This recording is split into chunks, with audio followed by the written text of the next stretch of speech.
Hola, hola, ¿cómo están? El Señor les bendiga. Muy buen día, viernes 5 de febrero. Qué lindo es estar en la presencia del Señor muy temprano de mañana, adorándole. Hoy desde tempranito estábamos con los pastores reunidos desde las 5 de la mañana y realmente van hasta las 7 y hay 180 pastores de diferentes partes del mundo, de España, Italia, Inglaterra, Suiza, Alemania, Estados Unidos, Canadá, Costa Rica.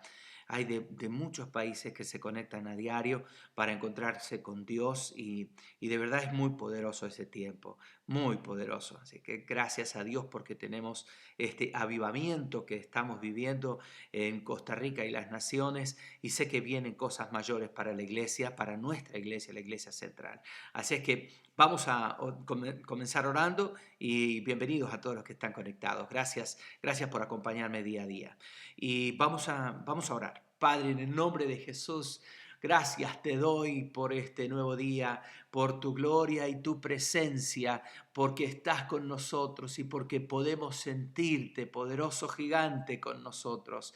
Gracias por este tiempo en que estamos aprendiendo a orar eficazmente y estas actitudes que tenemos que tomar al orar, Señor. Gracias porque estamos aprendiendo a orar, aprendiendo a dirigir nuestras oraciones a ti, Padre Celestial. Y hoy toma este día, que ya casi el fin de semana lo tenemos adelante, muy cerquita, ya estamos acariciando tal vez el día de descanso y el domingo 7 que vamos a comenzar los cultos presenciales aquí en la iglesia central. Que tu gloria, que tu poder este fin de semana nos inunde y que podamos ver tu presencia sobre nuestras vidas. En el nombre poderoso de Jesús. Amén.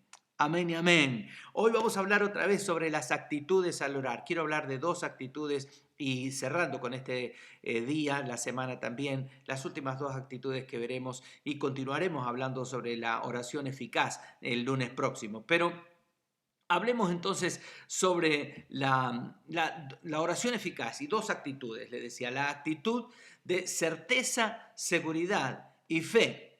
Y cuando nosotros oramos, qué difícil que debe ser, primero para Dios escucharnos, ¿no? Porque vamos con una duda, vamos pensando, orando sin fe, orando sin certeza, sin seguridad. ¿Se acuerdan? Es pues la fe, la certeza de lo que se espera, la convicción de lo que no se ve. Si no tenemos esa certeza y esa seguridad de que Dios contesta, ¿para qué pedimos? Muchas veces nos acercamos a Dios dudando, pero pida con fe, no dudando nada, dice el Señor. Entonces, si usted no ora creyendo, es la peor cosa para Dios. Orar sin creer es prácticamente orar en vano.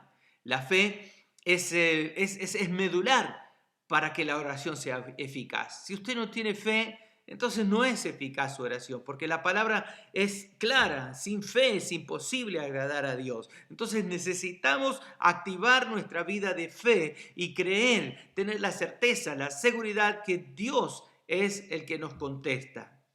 La circunstancia puede ser adversa, pero que no se pierda tu fe. Hablemos ahora sobre lo mismo, pero cambiemos el ángulo. La sustancia de la oración es la fe en Dios. Si no tenemos fe en Dios, entonces ¿para qué oramos? Oramos en vano. Si usted va a orar, tiene que orar con fe. Tiene que orar con la certeza de que Dios le va a contestar. Sí, a veces la oración tarda en ser respondida. Hay diferentes factores por lo que Dios nos responde la oración. Pero si no oramos con fe, entonces tal vez no nos damos cuenta que nuestra oración está siendo vana. Dios no responde a la oración, sino a la fe que se tiene en la oración. A la fe de que yo estoy orando y esta oración llega a la presencia de Dios, al trono de Dios. Y que si yo pido conforme a su voluntad, será contestado. La respuesta que da Dios es a la fe que contiene tu corazón y mente cuando tú oras. Y después de orar, y no a las palabras de tu oración, porque otra vez, recuerdo, había un chiste cortito que llegaba por WhatsApp y decía, oh amantísimo Padre, Oh, amantísimo Padre, un niñito iba a pedirle plata al papá, ¿no? Oh, amantísimo Padre, de acuerdo a tu bondad, a tu misericordia, yo te pido, amantísimo Padre, oh, amantísimo Padre. Y el padre lo miraba y dice, ¿qué querés? ¿Podrías darme para comprar un helado? Dice, pero me hubieras dicho eso nomás. Es que yo te escuché orando así. Después se lo mando por WhatsApp. Es un chiste que representa nuestras oraciones que ni fe tienen. ¿Sabe? Dios no pone atención a tanta palabrería. Dios pone atención a nuestra fe centrada en Él. San Mateo 21-22 dice, y todo lo que pidiereis en oración, creyendo, lo recibiréis. O sea, creer es lo importante. En sí mismo no es la oración, no es las palabrerías que yo digo en la oración, sino en creer que lo voy a recibir. Entonces, si tu fe, si tu oración no está saturada de certeza y convicción, entonces no vas a recibir nada. Hebreos 11:6 dice, pero sin fe es imposible agradar a Dios, porque es necesario que el que se acerca a Dios crea que le hay, y es galardonador de los que le buscan. O sea, si usted se acerca a Dios sin fe, usted no agrada a Dios. Santiago capítulo 1, versículo 5 al 8 dice, y si alguno de vosotros tiene falta de sabiduría, pídala a Dios, el cual da a todos abundantemente y sin reproche, y le será dada. Pero pida con fe, no dudando nada, porque el que duda es semejante a la onda del mar, que es arrastrada por el viento y echada de una parte a otra. No piense, pues, quien tal haga, que recibirá cosa alguna del Señor. El hombre de doble ánimo es inconstante en todos sus caminos. Pida con fe, aprenda a ejercitar su vida de fe. Y San Mateo capítulo 9, versículos 23 y 24, Jesús le dice, si puedes creer, al que cree, todo le es posible. E inmediatamente el padre del muchacho clamó y dijo, creo, ayuda a mi incredulidad. Esto es algo clave para nosotros. Tenemos que aprender a nuestra vida de fe, aprender a orar, aprender a confiar en el Señor y que nuestras oraciones sean saturadas de certeza y de seguridad de que Dios responde nuestras oraciones. Si no, aprendamos a orar. No deje de orar. Aprenda a orar. Aprenda oraciones eficaces. Vuelva y estudie lo que esta semana nos ha llevado en los 5 días, de lunes a viernes, en este pequeño espacio que tenemos cada día. Léalo. Si usted tiene el PDF, si no, pídamelo, se lo reenvío otra vez. Pero si no, escuche los videos y véalos de los 5 días y ejercite su vida de oración. Cambie de actitud al orar. Cambie de actitud al pedirle al Señor. Y vamos por la última, la octava actitud, que es una actitud de lucha. Es una actitud de defensa y ataque. Se lucha para orar y la oración es una lucha permanente. Es una batalla en lo espiritual. Hay espíritus inmundos que van a venir en contra de usted tratando de distraerle al orar, de que su pensamiento divague, de que no se concentre en la oración. Y muchos creyentes fracasan en su vida de oración porque no ponen empeño, porque no ponen valentía, porque no ponen perseverancia, porque no ponen coraje y una determinación firme de no desmayar en la oración. Desde hace unos meses que esta cuarentena nos ha impulsado a cosas nuevas. Y una de ellas es que yo siempre lo hago, yo siempre oro temprano, pero cada día estoy más dispuesto a levantarme más temprano, a acostarme más tarde, a tomar tiempos de oración durante el día. Para mí es una gran bendición, una enorme bendición el estar en contacto con Dios. Anoche de 9 a 10 de la noche tenemos oración, las 6 semanas de humillación con los pastores de la zona 1-2 de Desamparados y hay unos 40, 50 pastores conectados todos los días, toda la semana de lunes a viernes a esa hora. Y al principio cuando comenzamos esta oración de 9 a 10 de la noche, yo no estaba dispuesto a hacer ese horario, porque yo me acuesto a las 9 de la noche porque a las 3 de la mañana me levanto para las 4 salir, a las 5 estar con los pastores acá, tener todo listo para el taller de vida a la mañana. Entonces yo decía, voy a sacrificar unas horas de sueño, yo prefiero dormir un poquito más y no asistir de 9 a 10 a la oración de pastores. Pero me conecté el primer día y me sentí tan renovado. El segundo, tercero, cuarto día, el jueves, fue increíble la oración en la noche. Habíamos solo 40 pastores, pero fue tan fuerte, tan poderoso, tan lleno del Señor, que yo dije, Señor, voy a seguir haciéndolo. No importa que duerma una hora menos, pero me deleité tanto en Dios, me deleité tanto en Él. Y tengo que luchar contra mi carne. Usted tiene que tener una actitud de lucha cuando se acerca a orar. Cuando vienen bostezos, cuando vienen ganas de darse una vuelta y taparse y decir no me levanto, me quedo una hora más. A mí me cuesta.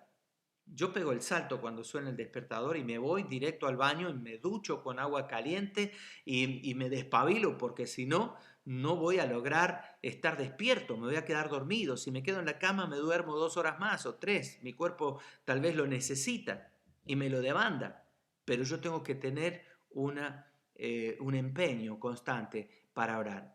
Jesucristo estaba preocupado por sus discípulos. En Lucas capítulo 18, versículo 1 le dice, oren siempre y sin desmayar. Oren siempre. Manténgase en oración. Cada cristiano tiene que saber que la carne, el diablo, siempre van a tratar de menguar al máximo tu vida de oración. La causa central del por qué una gran mayoría de creyentes no tienen una vida de oración eficaz. Su oración es insuficiente, su oración es mala, es decir, que no les alcanza para tener una vida de victoria permanente. Es más, muchos creyentes están derrotados porque su vida de oración es muy débil y raquítica. Están muertos de inanición espiritual. ¿Sabe? Hay que orar aún si no te sientes bien para orar, aunque tengas sueño. Más bien, en esas situaciones cuando más se necesita orar, cuando más debes redoblar tu tiempo en oración. Uno ora por obedecer el principio y no por lo que sentimos.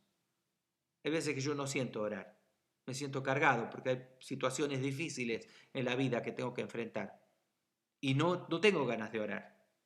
Pero no se trata de lo que sientes, se trata de un principio bíblico y un mandato. Orad sin cesar para que no entréis en tentación.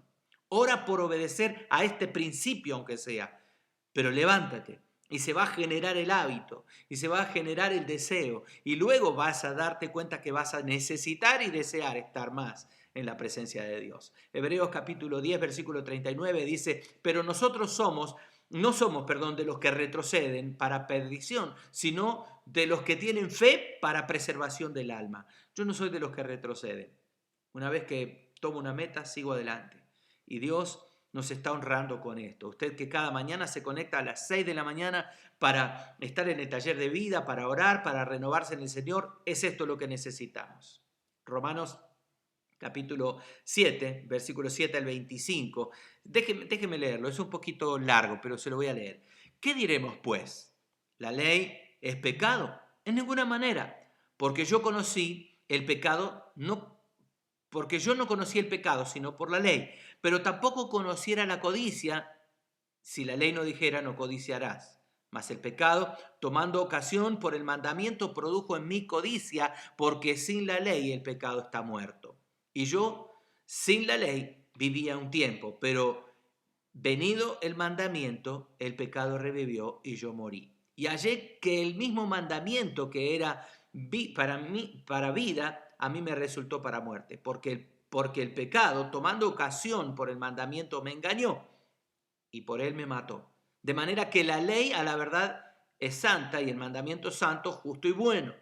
Luego, lo que es bueno, ¿vino para hacer muerte para mí? En ninguna manera, sino que el pecado, para mostrarse pecado, produjo en mí la muerte por medio de lo que es bueno, a fin de que por el mandamiento el pecado llegase a ser sobremanera pecaminoso.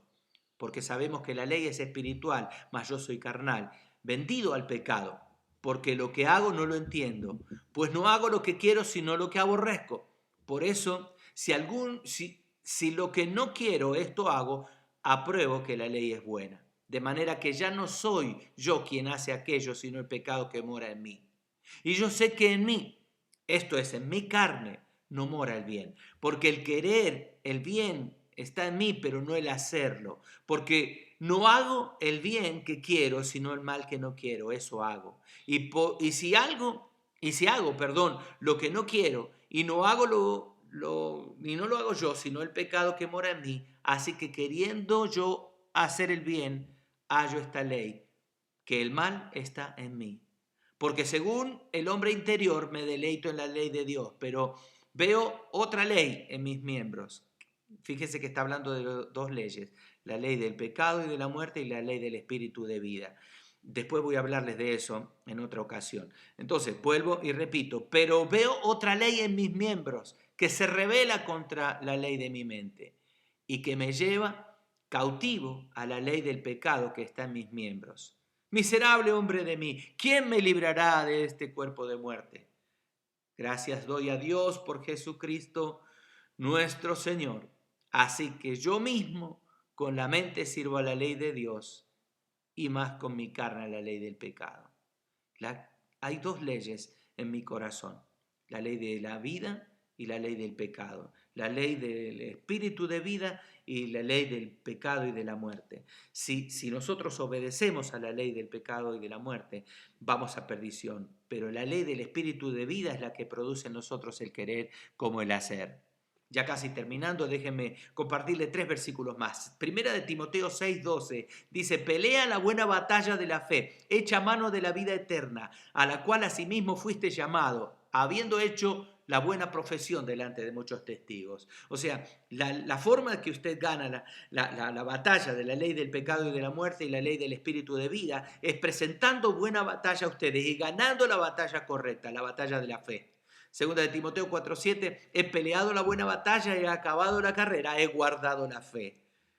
Y Primera de Corintios 9, 24 al 27, con esto cierro, ¿no sabéis que los que corren en un estadio, todos a la verdad corren, pero uno solo se lleva el premio? Corred de tal manera que lo obtengáis. Todo aquel que lucha, de todo se abstiene. Ellos a la verdad para recibir una corona corruptible, pero nosotros una incorruptible. Así que yo de esta manera corro, no como a la aventura. De esta manera peleo, no como quien golpea al aire, sino que golpeo mi cuerpo y lo pongo en servidumbre. No sea que habiendo sido heraldo para otros, yo mismo venga a ser eliminado. Este es uno de los grandes desafíos. Porque yo como pastor, como maestro, tengo que ser de testimonio. Y mi testimonio me va a condenar a mí y va a condenar a ustedes. El apóstol Pablo decía, sean imitadores de mí, como yo soy el imitador de Cristo. Si el apóstol Pablo podía hacerlo, ¿por qué usted y yo no? Entonces, ¿sabes? Necesitamos esforzarnos como un atleta para alcanzar la meta, para alcanzar el premio. Que corramos de tal manera que lo alcancemos.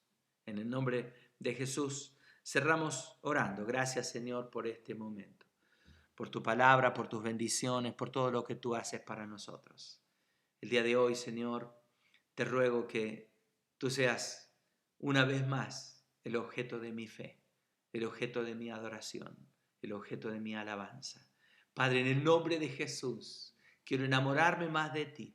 Quiero que mi oración sea eficaz. Quiero orar con fe, con un sentido de batalla contra esta carne, contra este cuerpo de muerte que decía el apóstol Pablo. Y Señor, que pueda tener victoria sobre mi carne y que mi espíritu, Señor, pueda estar conectado completamente a ti. En el nombre de Jesús. Amén. Amén. Y amén. El Señor les bendiga, el Señor les guarde, les amo un montón. Nos vemos entonces.